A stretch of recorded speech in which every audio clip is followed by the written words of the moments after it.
Olá, chegamos aqui no módulo 3 e nesse módulo vamos falar sobre manipulação de listas e objetos, né? Então, nesse módulo vai ser um módulo bem extenso, já aviso logo que ele vai ser um pouco extenso e vocês vão ver como que a gente trabalha com listagens, validações ou até mesmo com ifs e elses aqui dentro da nossa aplicação React, que tem algumas particularidades diferentes do if-else que normalmente a gente trabalha, certo?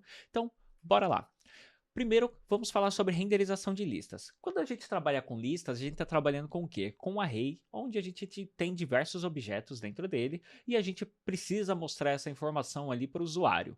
Mas aqui no React, você tem uma particularidade que é o quê? Que você consegue utilizar um único componente para poder renderizar essa sua lista e fazer com que essa informação seja exibida ali, seja de lado a lado, uma em cima da outra, ou de diversas formas possíveis, de acordo com a estilização ali do seu CSS, né? Ou até mesmo da sua biblioteca de estilização. Basicamente, eu tenho aqui um exemplo, né, onde eu tenho a lista de dados, onde ela se chama lá data, que é o arquivo mylist.js, onde eu tenho ali os títulos de filmes, né, que é o filme do Star Wars, o filme do Hobbit e do Harry Potter, né. E eu preciso mostrar essa listagem de filmes. O que que eu vou fazer, né? O que que eu preciso? Eu preciso ter ali um método map. Então, por isso que é importante você saber um pouco ali de JavaScript, mas se você não sabe, não tem problema. Eu vou mostrar como que ele funciona aqui e eu acredito que você já vai ter ideia de como utilizar ele no seu dia a dia. Basicamente, eu tenho aqui a abertura de chaves, ela é importante para quê, né? Se você está utilizando ali o seu HTML dentro do React, você vai utilizar chaves para quê? A chave vai fazer com que o HTML ali dentro do seu render interprete aquilo lá como uma variável, ou seja, ali vai entrar um escopo de lógica, onde é uma lógica de JavaScript, para ser processada e feito o return dela ali dentro da sua aplicação. Aqui eu tenho o quê? Uma div, aí em seguida eu faço o quê? Eu abro uma chave. E eu abrindo uma chave, eu tenho dentro dela o quê? Eu tenho o map, o data.map, e dentro dele eu tenho o quê? O meu primeiro parâmetro, que é filme.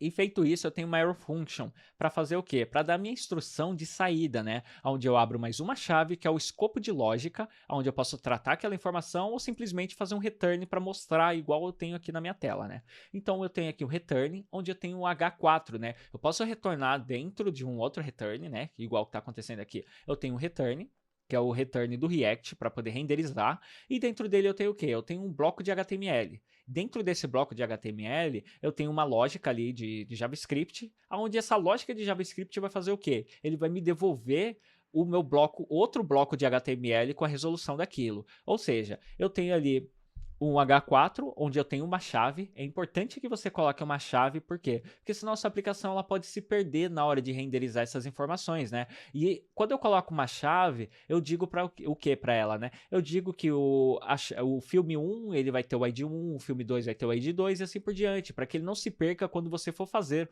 uma tratativa lógica, porque você pode alterar algum outro valor que não necessariamente é aquele que você precisa, porque você não definiu qual é a chave que você vai utilizar ali dentro do seu HTML, tá? Então, eu tenho ali a chave, onde eu defini que é o filme.id, então ali a chave do primeiro vai ser o Star Wars, que vai ser renderizado, que ele vai fazer a ordem crescente, né? Então, eu vou ter ali em seguida qual que é a informação, que é o ponto title. E o filme.title, que ele vai ser renderizado, vai ser basicamente o quê? Esse resultado aqui para mim, onde eu tenho o Star Wars, eu tenho o Harry Potter e eu tenho o Hobbit. Então ele vai renderizar exatamente na ordem que eu criei a minha lista. Então, esse aqui é exatamente o resultado desse meu componente aqui apresentado para você. Mas aí, quando eu vou trabalhar com condicionais aqui dentro do meu componente, eu posso trabalhar com condicionais? Posso. Eu tenho algumas formas particulares de trabalhar? Tenho. E basicamente é o que, né? Quando a gente trabalha com condicionais, a gente tem o que? O if inline com operador de dois comerciais, que ele vai fazer a comparação de se eu tenho o valor true, eu renderizo essa informação. Ou se eu tenho o valor falso que eu estou esperando, eu renderizo essa informação, tá? E basicamente o que, que ele faz, né? Eu tenho ali a possibilidade de usar como condicional de if os dois comerciais para trazer essa informação. Mas se eu quiser ter um else, eu vou ter que utilizar um ternário.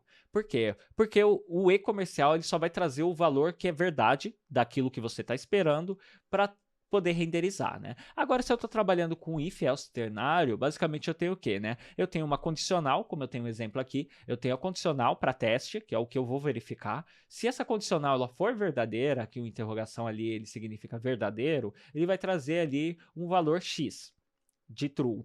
Se ele for falso, ele vai trazer o valor y. Então, basicamente, esse vai ser o nosso if else dentro da nossa aplicação, utilizando componentes no React. E a gente vai ver isso aí na prática e vai entender como que isso funciona, e a gente vai botar bastante a mão na massa quanto a isso, para que a gente exercite a nossa memória e que a gente consiga absorver de fato como que a gente utiliza essa manipulação de listas, tá bom?